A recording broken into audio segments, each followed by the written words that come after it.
In tonight's video, I am going to attempt to show that the stories coming out of South America are being manipulated in a way to make you believe up is down, left is right, black is white, and good is evil. If you believed our media, whether it was the left or the right, you would think, wow, Colombia, they've just become an associate partner of NATO. They work with the United States. They've just elected a right-wing leader. They're doing great. And Venezuela, oh no, zoo animals and starving hordes of people because of evil, terrible, horrible socialism and all this kind of stuff.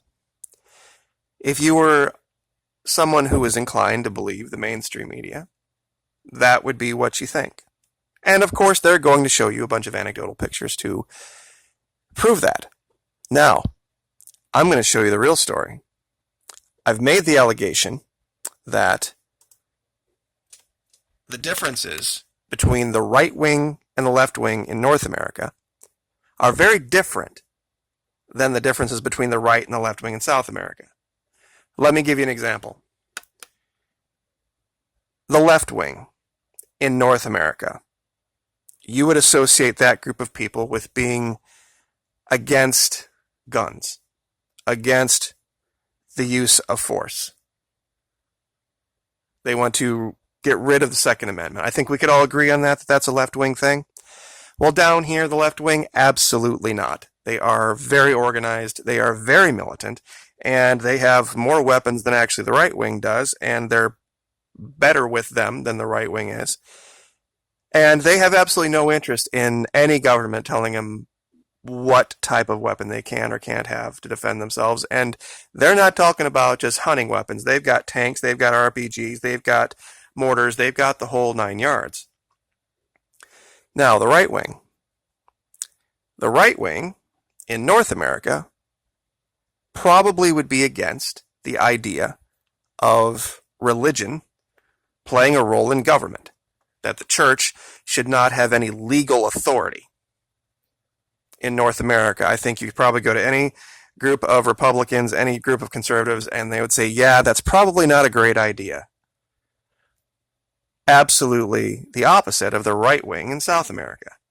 They would love nothing more than to see the Catholic Church play a direct role, a direct, legal, enforceable role in society.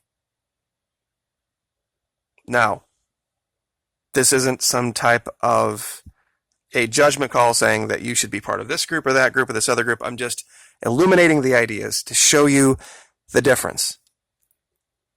Now, with that in mind, I'm going to show you two stories.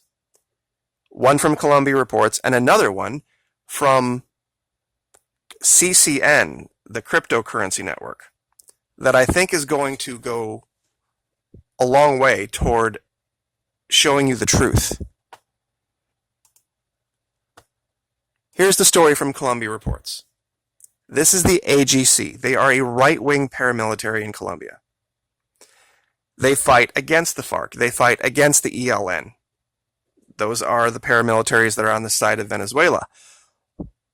But let me show you a quote from their leader. You see, these are the guys that put Duque in power. And Duque is not following through. Duque is not doing what he said he was going to do. Quote, in response to the cry of citizens, we announce that from now on we will redouble our efforts to make political, social, and military presence in all capital cities in order to give tranquility, security, and protection to the communities of the popular sectors and the guilds of economic production. In this way, we continue to contribute to the cause of achieving a Colombia in peace with social justice. Now, I'm sure that you would listen to those last two words and go, hold on, wait a minute. You just said those are right-wing paramilitaries. They just said the word social justice. That's a left-wing thing. Once again, how politics is done, how things are done, and the belief systems in South America are very, very, very different than North America. Continuing the statement from the Gaitanista Self-Defense Forces of Colombia, AGC. We had hoped that with the government that took office on August 7, there would be a political will to offer security to those who need it most, those without the capital, meaning those living out in the country. But this has not been the case, and we see with concern how the situation of public order deteriorates day by day, while only announcements are made that everything is going to change, as if state officials were still on campaign. Does that sound familiar? Now, this is a right-wing paramilitary group that is threatening to take over the cities of Colombia. And make no mistake, if they wanted to, they could. They have people in the police forces, they have people in the military, and they have all sorts of friends everywhere, and it could very well be the case that you could see a city like Medellin fall, a city like Barranquilla fall, and all of the government officials be executed in the street, and those cities then be run straight up by paramilitary drug gangs. That's what's going on in Colombia, the new associate member of NATO.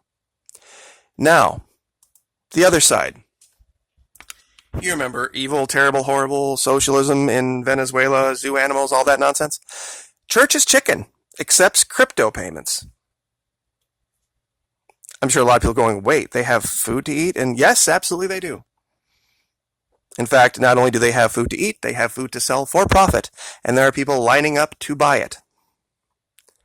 According to a press release, a strategic alliance between Dash Venezuela and Church's Chicken will see 13 establishments start accepting the privacy-centric cryptocurrency as payment after extensive and rigorous days of training to understand cryptocurrencies.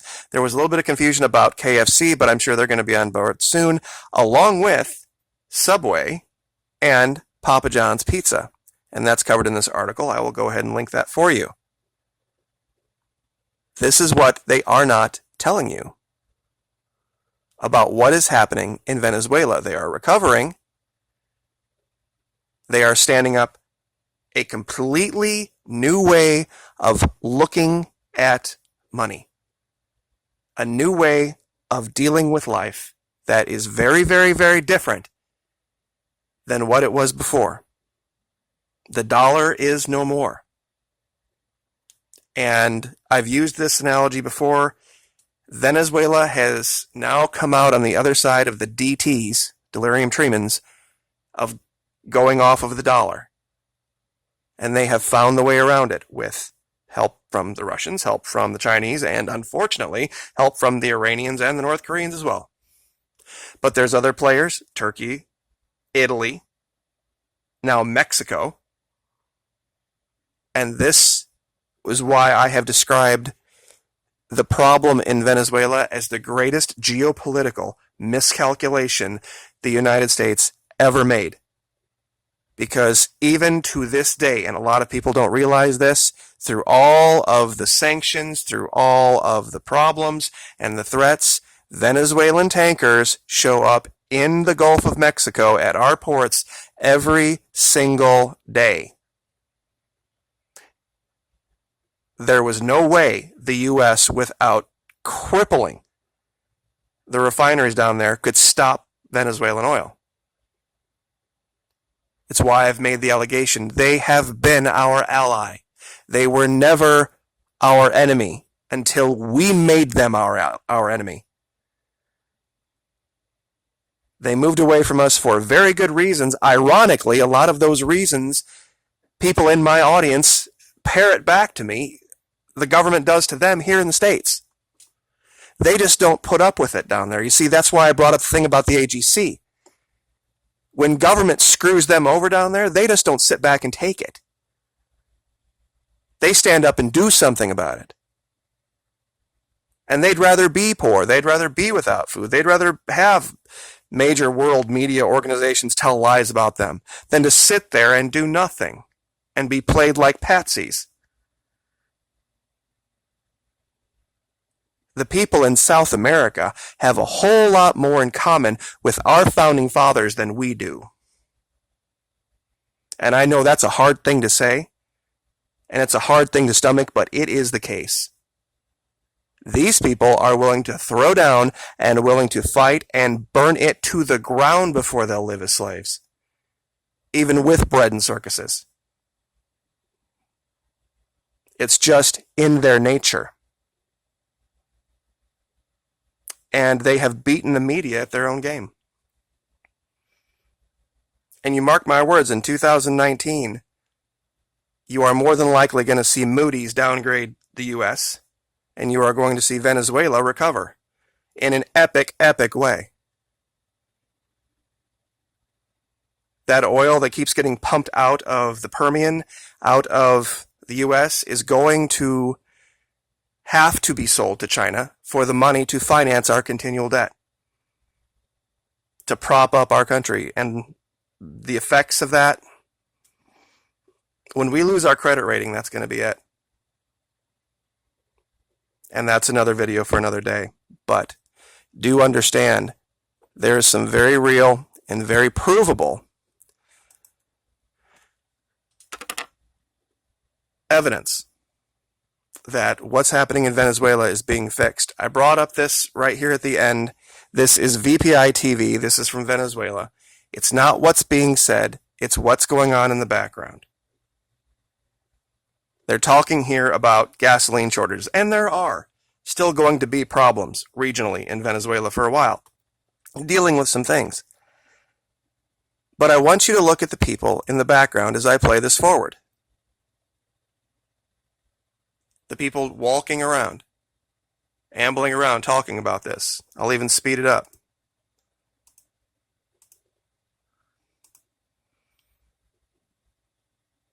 We have parts of this country that I could go take a camera out and get video from East St. Louis, from downtown Dallas, from parts of LA, Oakland, Detroit, Chicago, Indianapolis, Cleveland. I could go right down the list. And you would think that this country was nothing but a slum. Our country, the United States, based on just those clips I could show you. And then I could take the same camera and I could go out to nothing but the suburbs, and you'd think it was nothing but heaven. You have the same thing, just on a smaller scale in Venezuela. So for every piece of video you see coming out of Fox or CNN or whoever else showing you all of this heartache and problem and people around dumps and looking through trash cans, we have that here in the United States.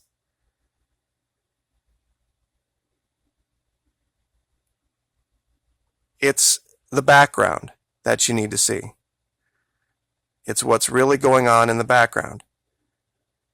Do these people look like they have gone weeks and weeks and weeks and weeks without food? Do they look terrified for their future? Do they look like, they have just come through a mob of zombies that were ready to rob them? No. Do they have problems in Venezuela? Oh, sure. When the U.S. decides that they want to overthrow your government and they want to put in their own people, you're going to have problems. Because that's the MO of the U.S. government when it comes to this. I wish we had more people like the Gaetanista self-defense forces in this country willing to stand up and make it real for our government when they decide they're going to do things like we've seen with the opioid crisis and make the threats real. Now, this is actually from a Church's Chicken here, where they're talking about accepting Daesh. Looks like any other Church's Chicken I have ever seen. And let me back that up just a little bit, because there was something off to the left here. Yep, sure was. Check that out. Up here in the upper left. I know this is going to be kind of hard to see if I can zoom in over there. Yeah, that's chicken, for sure. Looks like any Church's Chicken I have ever been to. And like I said, I'll link this. You can look at this for yourself. And I would highly recommend you go to VPI TV, not because VPI TV is the source of all things goodness and light. Look at the stuff in the background. Look at their man on the street interviews. And you can go back years and tell me what you see. But we will leave that there. Venezuela is recovering. Venezuela is moving forward. Colombia is falling apart as a result of betting on the wrong horse. Like, share, subscribe.